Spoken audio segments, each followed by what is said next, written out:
Napapansin mo ba na kahit may trabaho ka na, kahit mayroon kang regular na sahod, parang laging nauubos ang pera mo? Parang buwan-buwan ka na lang na nagsisimula ulit sa zero. Kung ganito ang pakiramdam mo, hindi ka nag-iisa. Maraming tao ang hindi nahihirapan dahil sa maliit na kita nila, kundi dahil sa money habits na hindi nila namamalayan na unti-unting sumisira sa kanilang future. Sa video na ito, pag-uusapan natin ang 9 na karaniwang bad money habits na pumipigil sa maraming tao na makaipon at makaangat sa buhay at kung paano mo ito mababago simula ngayon. Unang bad habit, inuuna ang bills at hinuhuli ang sarili. Ito ang pinakakaraniwang ginagawa ng napakaraming empleyado.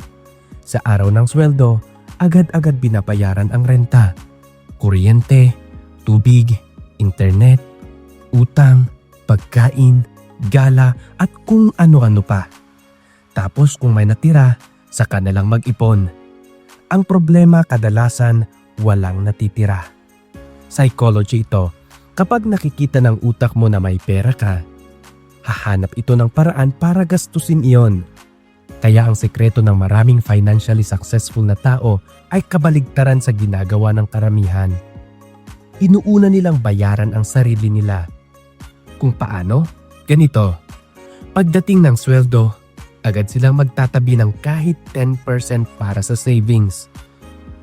Itinuturing nila itong parang bill na hindi pwedeng palalampasin. Kapag ginawa mo ito buwan-buwan, hindi mo mapapansin na lumalaki na pala ang ipon mo sa background. Pangalawang bad habit, pagiging komportable sa utang. Sa panahon natin ngayon, sobrang dali na ang umutang. Isang click lang, pwede ka nang mag-buy now, pay later. Maraming tao ang bumibili ng gadgets, damit at kung ano-ano pa gamit ang credit card o installment. Ngunit ang hindi napapansin ng karamihan ay ang interest nito. Kapag bumili ka ng isang bagay na hindi mo naman kayang bayaran ng cash, malaki ang posibilidad na magbabayad ka ng mas mahal kaysa sa tunay na presyo nito. Sa madaling salita, nagtatrabaho ka ng extra buwan para lang doon sa interest. Isang simpleng rule, kung hindi mo kayang bayaran ng cash, baka hindi mo pa talaga kayang bilhin sa ngayon. Pangatlong bad habit, walang emergency fund. Isang sakit, isang aksidente o isang pagkawala ng trabaho ay pwedeng magpapabagsak sa finances ng isang tao. Kapag wala kang ipon, ang susunod na tatakbuhan mo ay ang utang. Kaya napakahalaga ang emergency fund na kayang tustusan ang 3 hanggang 6 na buwan mong gastusin. Hindi ito pang travel o shopping. Ito ang safety net mo. Kapag may emergency fund ka, mas kalmado ang isip mo at mas malinaw kang makakapagdesisyon sa buhay. Pang-4 na bad habit, hindi mo alam kung saan napupunta ang pera. Maraming mga tao ang alam ang sahod nila pero hindi nila alam kung saan ito napupunta. Unti-unting nawawala ang pera sa maliliit na gastos. Milk tea, delivery apps, subscriptions at impulsive shopping. Mukhang maliliit, di ba? Pero kapag pinagsama-sama mo, malaki pala. Kaya mahalaga ang pag-track ng expenses. Kapag nakikita mo ang mga numbers, nagiging aware ka. At kapag aware ka, nagbabago ang behavior mo. Pang-5, lifestyle inflation. Habang tumataas ang sweldo, tumataas din ang gastos. Dati, jeep lang. Pero ngayon, Grab na. Dati karinterya. Ngayon, restaurants. Dati simpleng phone. Ngayon, yearly upgrade. Ang resulta, kahit tumataas ang sahod mo, pakiramdam mo, pareho pa rin ang estado mo sa buhay.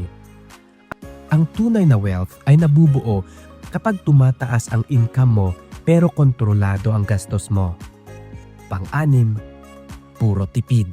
Walang dagdag kita. May 2 paraan para yumaman. Magtipid at kumita ng mas malaki. Maraming tao ang nakafocus lang sa pagtitipid. Pero may limit ito. Hindi ka pwedeng magtipid hanggang zero ang gastos mo. Pero ang income, walang limit. Pwede kang mag-side hustle, freelancing, negosyo o investments. Ang goal mo ay magkaroon ng multiple income streams. Pang-pito, walang alam sa taxes. Ang taxes ang isa sa pinakamalaking gastos sa buong buhay natin. Maraming tao ang hindi man lang sinusubukang aralin kung paano ito ma-optimize legally.